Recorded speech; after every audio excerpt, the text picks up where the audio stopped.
ओम श्री गणेशाय नमः। ओम नमः शिवाय। नमस्कार प्रिय भक्तगणों, आप सभी को बृहस्पतिवार व्रत की हार्दिक शुभकामनाएं। आज हम बृहस्पतिवार व्रत के पावन कथा का श्रवण करेंगे, तो चलिए इस कथा को शुरू करते हैं। भारतवर्ष में एक प्रतापी और दानी राजा राज्य करता था। वह नित्य गरीबों और ब्राह्मणों की सहायता करता था। यह बात उसकी रानी को अच्छी नहीं लगती थी। वह ना ही गरीबों को दान देती और ना ही भगवान का पूजन करती थी, और राजा को भी दान देने से मना किया करती थी। एक दिन राजा शिकार खेलने वन को गए हुए थे, तो रानी महल में अकेली थी। उसी समय बृहस्पति देव साधु का वेश धर राजा के महल में भिक्षा मांगने के लिए गए, और भिक्षा मांगी तो रानी ने भिक्षा देने से इनकार किया और कहा, हे साधु महाराज, मैं तो दान और पुण्य से तंग आ गई हूँ। मेरा पति सारा धन लुटाते रहते हैं। मेरी इच्छा है कि हमारा धन नष्ट हो जाए। साधु ने कहा, देवी तुम तो बड़ी विचित्र हो। धन संतान तो सभी चाहते हैं, पुत्र और लक्ष्मी तो पापी के घर भी होने चाहिए। यदि तुम्हारे पास अधिक धन है तो भूखे मनुष्यों को भोजन दो, प्यासों के लिए प्याऊ लगवाओ, मुसाफिरों के लिए धर्मशालाएं खुलवाओ। जो निर्धन मनुष्य अपनी कुंवारी कन्याओं का विवाह नहीं कर सकते, उनका विवाह करा दो। और ऐसे कई काम हैं जिनके करने से तुम्हारा यश लोक परलोक में फैलेगा। परंतु रानी पर उपदेश का कोई प्रभाव न पड़ा। वह बोली, महाराज आप मुझे कुछ ना समझाएं। मैं ऐसा धन नहीं चाहती जो हर जगह बांटती फिरूं। साधु ने उत्तर दिया, यदि तुम्हारी ऐसी ही इच्छा है तो तथास्तु। तुम ऐसा करना कि बृहस्पतिवार को घर लीप कर पीली मिट्टी से अपना सिर धोकर स्नान करना, भट्टी चढ़ाकर कपड़े धोना। ऐसा करने से आपका समस्त धन नष्ट हो जाएगा। इतना कहकर वह साधु महाराज वहां से आलोप हो गए। साधु के कहे अनुसार रानी ने 3 बृहस्पतिवार ही किए कि उसका समस्त धन संपत्ति नष्ट हो गया, और भोजन के लिए राजा का परिवार तरसने लगा। तब एक दिन राजा ने रानी से कहा, रानी तुम यहीं पर रहो, मैं दूसरे देश को जाता हूँ, क्योंकि यहाँ पर मुझे सभी लोग जानते हैं, इसलिए मैं कोई छोटा कार्य नहीं कर सकता। ऐसा कहकर राजा परदेश चला गया। वहाँ वह जंगल से लकड़ी काट कर लाता और शहर में बेचता। इस तरह वह अपना जीवन व्यतीत करने लगा। इधर राजा के परदेश जाते ही रानी और दासी दुखी रहने लगी। एक बार जब रानी और दासी को 7 दिन तक बिना भोजन के रहना पड़ा, तो रानी ने अपनी दासी से कहा, हे दासी, पास ही के नगर में मेरी बहन रहती है। वह बड़ी धनवान है, तो उसके पास जा और कुछ ले आ, ताकि थोड़ी बहुत गुजर बसर हो जाए। दासी रानी के बहन के पास गई। उस दिन गुरुवार था और रानी की बहन उस समय बृहस्पतिवार व्रत की कथा सुन रही थी। दासी ने रानी की बहन को अपनी रानी का संदेशा दिया, लेकिन रानी की बड़ी बहन ने कोई उत्तर नहीं दिया। जब दासी को रानी की बहन से कोई उत्तर नहीं मिला, तो वह बहुत दुखी हुई और उसे क्रोध भी आया। दासी ने वापस आकर रानी को सारी बात बता दी, और सुनकर रानी ने अपने भाग्य को कोसा। उधर रानी की बहन ने सोचा कि मेरी बहन की दासी आई थी, परंतु मैं उससे नहीं बोली, इससे वह बहुत दुखी हुई होगी। कथा सुनकर और पूजन समाप्त करके वह अपने बहन के घर गई और कहने लगी, हे बहन, मैं बृहस्पतिवार का व्रत कर रही थी। तुम्हारी दासी मेरे घर आई थी, परंतु जब तक कथा होती है तब तक न उठते हैं और न ही बोलते हैं, इसलिए मैं नहीं बोली। कहो दासी क्यों गई थी? रानी बोली, बहन तुमसे क्या छिपाऊं, हमारे घर में खाने तक को अनाज नहीं था। ऐसा कहते कहते रानी की आंखें भर आई। उसने दासी समेत पिछले 7 दिनों से भूखे रहने तक की बात अपनी बहन को विस्तार पूर्वक सुना दी। रानी की बहन बोली, देखो बहन, बृहस्पति भगवान सबकी मनोकामना पूर्ण करते हैं। देखो शायद तुम्हारे घर में अनाज रखा हो। पहले तो रानी को विश्वास नहीं हुआ, पर बहन के आग्रह करने पर उसने अपने दासी को अंदर भेजा तो उसे सचमुच अनाज से भरा एक घड़ा मिल गया। यह देखकर दासी को बड़ी हैरानी हुई। दासी रानी से कहने लगी, हे रानी, जब हमको भोजन नहीं मिलता तो हम रोज ही व्रत किया करते हैं, इसलिए क्यों ना इनसे व्रत की विधि और कथा पूछ ली जाए ताकि हम भी व्रत कर सकें। तब रानी ने अपनी बहन से बृहस्पतिवार व्रत के बारे में पूछा। उसकी बहन ने बताया, बृहस्पतिवार व्रत में चने की दाल और मुनक्का से विष्णु भगवान का केले की जड़ में पूजन करें तथा दीपक जलाएं, व्रत कथा सुने और पीला भोजन ही करें। इससे बृहस्पति देव प्रसन्न होते हैं। व्रत और पूजन विधि बताकर रानी की बहन अपने घर लौट गई। 7 दिन के बाद जब गुरुवार आया तो रानी और दासी ने व्रत रखा। घुड़साल में जाकर चना और गुड़ बीन कर ले आई। फिर उससे केले की जड़ में तथा विष्णु भगवान का पूजन किया।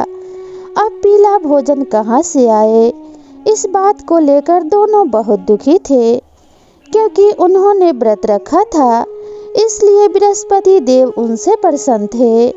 इसलिए वे एक साधारण व्यक्ति का रूप धारण कर 2 थालों में सुंदर पीला भोजन दासी को देके गए। भोजन पाकर दासी बड़ी प्रसन्न हुई और फिर रानी के साथ मिलकर दोनों ने भोजन किया। उसके बाद वे सभी गुरुवार को व्रत और पूजन करने लगी। बृहस्पति भगवान की कृपा से उनके पास फिर से धन संपत्ति आ गई, परंतु रानी फिर से पहले की तरह ही आलस्य करने लगी। तब दासी बोली, देखो रानी, तुम पहले भी इस प्रकार आलस्य करती थी। तुम्हें धन रखने में कष्ट होता था, इस कारण सभी धन नष्ट हो गया, और जब अब भगवान बृहस्पति की कृपा से धन मिला है तो तुम्हें फिर से आलस्य होता है। रानी को समझाते हुए दासी कहने लगी कि बड़ी मुसीबतों के बाद हमने यह धन पाया है, इसलिए हमें दान पुण्य करना चाहिए, भूखे मनुष्यों को भोजन कराना चाहिए और धन को शुभ कार्यों में खर्च करना चाहिए, जिससे तुम्हारे कुल का यश बढ़ेगा और स्वर्ग की प्राप्ति होगी और पितर प्रसन्न होंगे। दासी की बात मानकर रानी अपना धन शुभ कार्यों में खर्च करने लगी, जिससे पूरे नगर में उसका यश फैलने लगा। एक दिन राजा दुखी होकर जंगल में एक पेड़ के नीचे आसन जमाकर बैठ गया। वह अपनी दशा को याद करके व्याकुल होने लगा। बृहस्पतिवार का दिन था। एकाएक उसने देखा कि निर्जन वन में एक साधु प्रकट हुए। वह साधु वेश में स्वयं बृहस्पति देवता थे।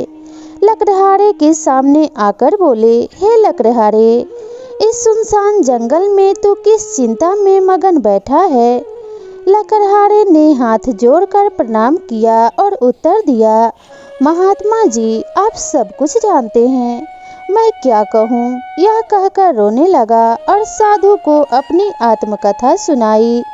महात्मा जी ने कहा, तुम्हारी स्त्री ने बृहस्पति के दिन बृहस्पति भगवान का निरादर किया है, जिसके कारण रुष्ट होकर उन्होंने तुम्हारी यह दशा कर दी।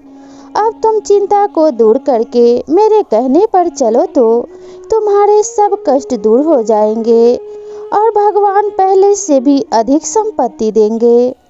तुम बृहस्पति के दिन कथा किया करो। 2 पैसे के चने मुनक्का लाकर उसका प्रसाद बनाओ और शुद्ध जल से लोटे में शक्कर मिलाकर अमृत तैयार करो। कथा के पश्चात अपने सारे परिवार और सुनने वाले प्रेमियों में अमृत व प्रसाद बांटकर आप भी ग्रहण करो। ऐसा करने से भगवान तुम्हारी सारी मनोकामनाएं पूरी करेंगे। साधु के ऐसे वचन सुनकर लकड़हारा बोला, हे प्रभु, मुझे लकड़ी बेचकर इतना पैसा नहीं मिलता जिससे भोजन के उपरांत कुछ बचा सकूं। मैंने रात्रि में अपनी स्त्री को व्याकुल देखा है। मेरे पास कुछ भी नहीं है जिससे मैं उसकी खबर मंगा सकूं। साधु ने कहा, हे लकड़हारे, तुम किसी बात की चिंता मत करो। बृहस्पति के दिन तुम रोजाना की तरह लकड़ियां लेकर शहर को जाओ। तुमको रोज से दुगना धन प्राप्त होगा जिससे तुम भली भांति भोजन कर लोगे तथा बृहस्पति देव की पूजा का सामान भी आ जाएगा। इतना कहकर साधु अंतर्ध्यान हो गए। धीरे धीरे समय व्यतीत होने पर फिर वही बृहस्पतिवार का दिन आया। लकड़हारा जंगल से लकड़ी काटकर किसी शहर में बेचने गया। उसे उस दिन और दिन से अधिक पैसा मिला।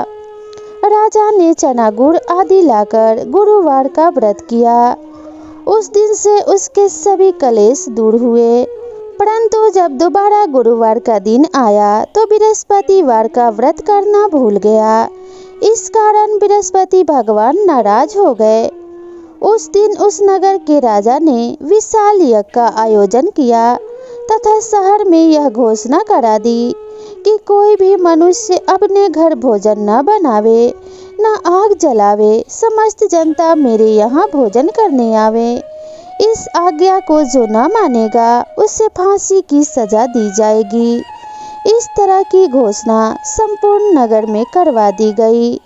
राजा की आज्ञा अनुसार शहर के सभी लोग भोजन करने गए, लेकिन लकड़हारा कुछ देर से पहुंचा, इसलिए राजा उसको अपने साथ घर लिवा ले गए और ले जाकर भोजन करा रहे थे तो रानी की दृष्टि उस खूंटी पर पड़ी जिस पर उसका हार लटका हुआ था। वह वहां पर दिखाई नहीं दिया। रानी ने निश्चय किया कि मेरा हार इसी मनुष्य ने चुरा लिया है। उसी समय सिपाहियों को बुलाकर उसको कारागार में डलवा दिया।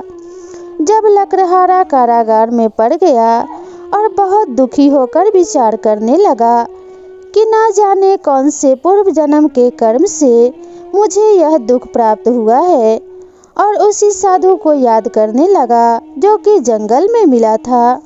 उसी समय तत्काल बृहस्पति देव साधु के रूप में प्रकट हुए और उसकी दशा को देखकर कहने लगे, अरे मूर्ख, तूने बृहस्पति देव की कथा नहीं करी, इस कारण तुझे दुख प्राप्त हुआ है। अब चिंता मत कर। बृहस्पतिवार के दिन कारागार के दरवाजे पर 4 पैसे पड़े मिलेंगे। उनसे तू बृहस्पति देव की पूजा करना, तेरे सभी कष्ट दूर हो जाएंगे। बृहस्पति के दिन उसे 4 पैसे मिले। लकड़हारे ने कथा कही। उसी रात्रि को बृहस्पति देव ने उस नगर के राजा से स्वप्न में कहा, हे राजा, तुमने जिस आदमी को कारागार में बंद कर दिया है वह निर्दोष है, वह राजा है, उसे छोड़ देना। रानी का हार उसी खूंटी पर लटका है। अगर तू ऐसा नहीं करेगा तो मैं तेरे राज्य को नष्ट कर दूंगा। इस तरह रात्रि के स्वप्न को देखकर राजा प्रातःकाल उठा और खूंटी पर हार देखकर लकड़हारे को बुलाकर क्षमा मांगी तथा लकड़हारे को योग्य सुंदर वस्त्र आभूषण देकर विदा कर दिया। बृहस्पति देव की आज्ञा अनुसार लकड़हारा अपने नगर को चल दिया। राजा जब अपने नगर के निकट पहुंचा तो उससे बड़ा आश्चर्य हुआ। नगर में पहले से अधिक बाग, तालाब, कुएं तथा बहुत सी धर्मशाला, मंदिर आदि बन गई थी।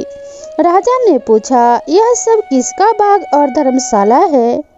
तब नगर के सब लोग कहने लगे, यह सब रानी और बांदी के हैं। तो राजा को आश्चर्य हुआ और गुस्सा भी आया। जब रानी ने यह खबर सुनी कि राजा आ रहे हैं तो उन्होंने बांदी से कहा कि हे दासी, देख, हमको राजा कितनी बुरी हालत में छोड़ गए थे। हमारी ऐसी हालत देखकर वह कहीं लौट न जाए, इसलिए तू दरवाजे पर खड़ी हो जा। रानी के आज्ञा अनुसार दासी दरवाजे पर खड़ी हो गई। राजा आए तो उन्हें अपने साथ अंदर लिवा लाई।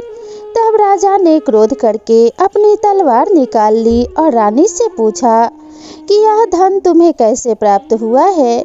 तब रानी ने राजा से कहा, हमें यह सब धन बृहस्पति देव के इस व्रत के प्रभाव से प्राप्त हुआ है।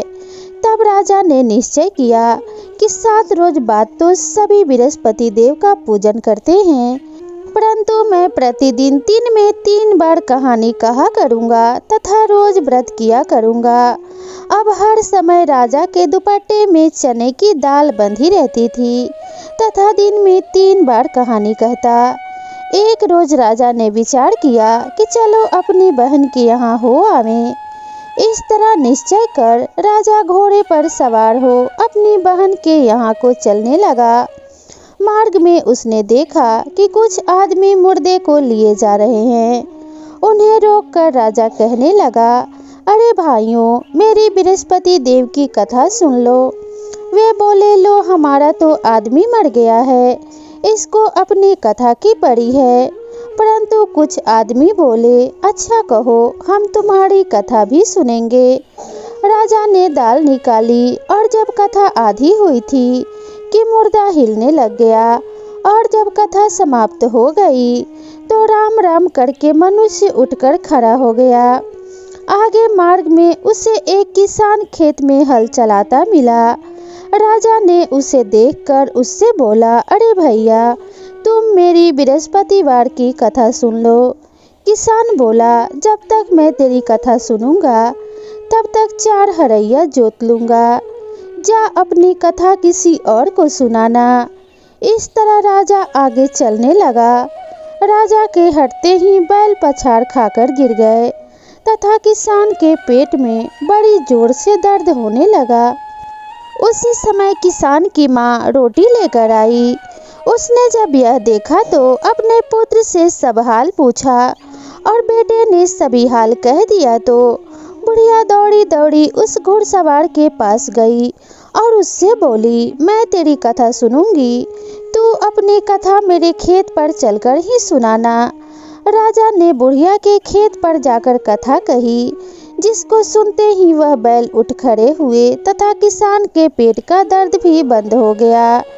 राजा अपनी बहन के घर पहुंचा। बहन ने भाई की खूब मेहमानी की। दूसरे रोज राजा प्रातःकाल जगा तो वह देखने लगा कि सब लोग भोजन कर रहे हैं। राजा ने अपनी बहन से कहा, ऐसा कोई मनुष्य नहीं है जिसने भोजन न किया हो, मेरी बृहस्पतिवार की कथा सुन ले। बहन बोली, हे भैया, यह देसी ऐसा है, पहले यहाँ लोग भोजन करते हैं, बाद में अन्य काम करते हैं। अगर कोई पड़ोस में हो तो देखा हूँ। वह ऐसा कहकर देखने चली गई, परंतु उसे कोई ऐसा व्यक्ति नहीं मिला जिसने भोजन न किया हो। अतः वह एक कुम्हार के घर गई जिसका लड़का बीमार था। उसे मालूम हुआ कि उनके यहाँ 3 रोज से किसी ने भोजन नहीं किया है। रानी ने अपनी भाई की कथा सुनने के लिए कुम्हार से कहा तो वह तैयार हो गया।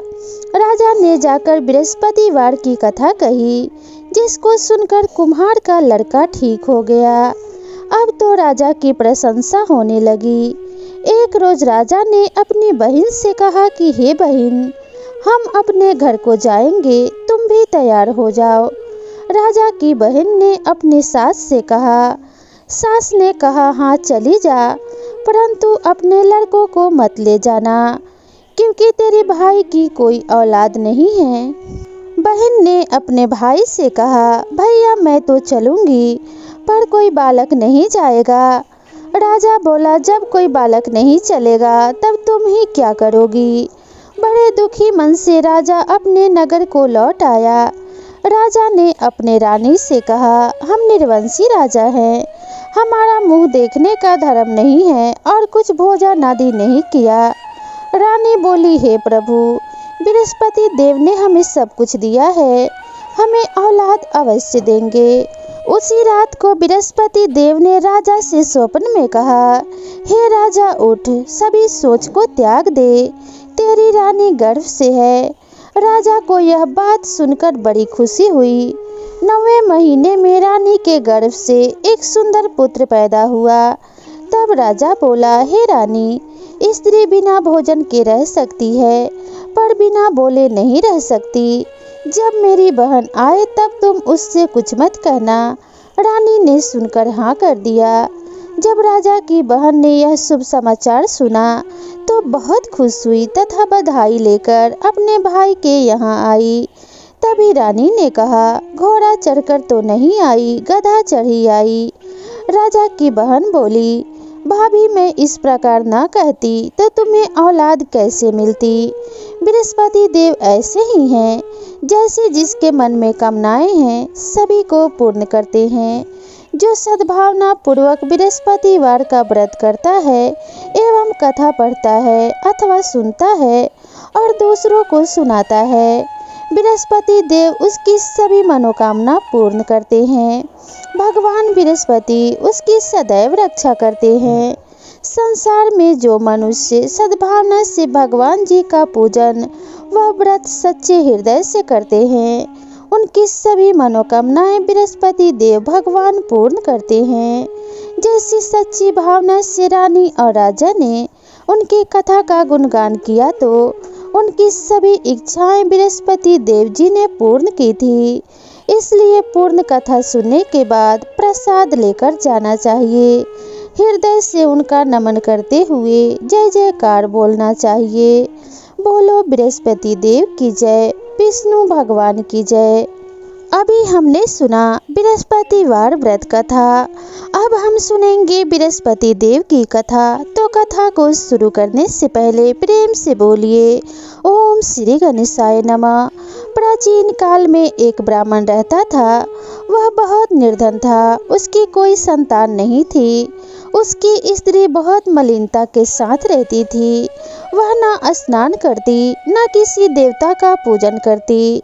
इससे ब्राह्मण देवता बड़े दुखी थे बेचारे। बहुत कुछ कहते थे किंतु उसका कुछ परिणाम न निकला। भगवान की कृपा से ब्राह्मण की स्त्री को कन्या रूपी रत्न पैदा हुई। कन्या बड़ी होने पर प्रातः स्नान करके विष्णु भगवान का जाप तथा बृहस्पतिवार का व्रत करने लगी। अपने पूजन पाठ को समाप्त करके विद्यालय जाती तो अपने मुट्ठी में जौ भर के ले जाती और पाठशाला के मार्ग में डालती जाती। तब ये जौ स्वर्ण के हो जाते तो लौटते समय उनको बीन कर घर ले आती थी। एक दिन वह बालिका सूप में उन सोने के जवों को फटक कर साफ कर रही थी कि उसके पिता ने देख लिया और कहा, हे बेटी, सोने के जवों को फटकने के लिए सोने का सूप होना चाहिए। दूसरे दिन बृहस्पतिवार था। इस कन्या ने व्रत रखा और बृहस्पति देव से प्रार्थना करके कहा, मैंने आपकी पूजा सच्चे मन से की हो तो मेरे लिए सोने का सूप दे दो। बृहस्पति देव ने उसकी प्रार्थना स्वीकार कर ली। रोजाना की तरह वह कन्या जौ फैलाती हुई जाने लगी। जब लौटकर जौ बीन रही थी तो बृहस्पति देव की कृपा से सोने का सूप मिला। उसे वह घर ले आई और उसमें जौ साफ करने लगी, परंतु उसकी माँ का वही ढंग रहा। एक दिन की बात है, वह कन्या सोने के सूप में जौ साफ कर रही थी। उस समय उस शहर का राजपुत्र वहां से होकर निकला और इस कन्या के रूप और कार्य को देखकर मोहित हो गया तथा अपने घर आकर भोजन तथा जल त्याग कर उदास होकर लेट गया। राजा को इस बात का पता लगा तो अपने प्रधानमंत्रियों के साथ उसके पास गए और बोले कि हे बेटा, तुम्हें किस बात का कष्ट है? किसी ने अपमान किया है अथवा और जो कारण हो सो कहो, मैं वही कार्य करूँगा जिससे तुम्हें प्रसन्नता हो। अपने पिता की राजकुमार ने बातें सुनी और वह बोला, मुझे आपकी कृपा से किसी बात का दुख नहीं है। किसी ने मेरा अपमान नहीं किया है, परंतु मैं उस लड़की से विवाह करना चाहता हूँ जो सोने के सूप में जौ साफ कर रही थी। यह सुनकर राजा आश्चर्य में पड़ा और बोला, हे बेटा, इस तरह की कन्या का पता तुम ही लगाओ, मैं उसके साथ तेरा विवाह अवश्य ही करवा दूंगा। राजकुमार ने उस लड़की के घर का पता बतलाया। तब मंत्री उस लड़की के घर गए और ब्राह्मण देवता को सभी हाल बतलाया। ब्राह्मण देवता राजकुमार के साथ अपनी कन्या का विवाह करने के लिए तैयार हो गए तथा विधि विधान के अनुसार ब्राह्मण की कन्या का विवाह राजकुमार के साथ हो गया। कन्या के घर से जाते ही पहले की भांति उस ब्राह्मण देवता के घर में गरीबी का निवास हो गया। अब भोजन के लिए भी अन्न बड़ी मुश्किल से मिलता था। एक दिन दुखी होकर ब्राह्मण देवता अपने पुत्री के पास गए। बेटी ने पिता की दुखी अवस्था को देखा और अपनी माँ का हाल पूछा। तब ब्राह्मण ने सभी हाल कहा। कन्या ने बहुत सा धन देकर अपने पिता को विदा कर दिया। इस तरह ब्राह्मण का कुछ समय सुखपूर्वक व्यतीत हुआ। कुछ दिन बाद फिर से वही हाल हो गया। ब्राह्मण फिर अपनी कन्या के यहाँ गया और सारा हाल कहा तो लड़की बोली, हे पिताजी, अब माताजी को यहाँ लिवा लाओ, मैं उसे विधि बता दूंगी जिससे गरीबी दूर हो जाए। वह ब्राह्मण देवता अपनी पुत्री को साथ लेकर पहुँचे तो पुत्री अपने माँ को समझाने लगी, हे माँ, तुम प्रातः काल प्रथम स्नान आदि करके विष्णु भगवान का पूजन करो तो सब दरिद्रता दूर हो जाएगी। परंतु उसकी माँ ने एक भी बात नहीं मानी और प्रातः काल उठकर अपनी पुत्री के बच्चों के जूठन को खा लिया। इससे उसकी पुत्री को भी बहुत गुस्सा आया और उसने एक रात को कोठरी से सभी सामान निकाल दिया और अपनी माँ को उसमें बंद कर दिया। प्रातः काल उसमें से निकाला तथा स्नान आदि करा के पाठ करवाया तो उसकी माँ की बुद्धि भी ठीक हो गई। फिर प्रत्येक बृहस्पतिवार को व्रत रखने लगी।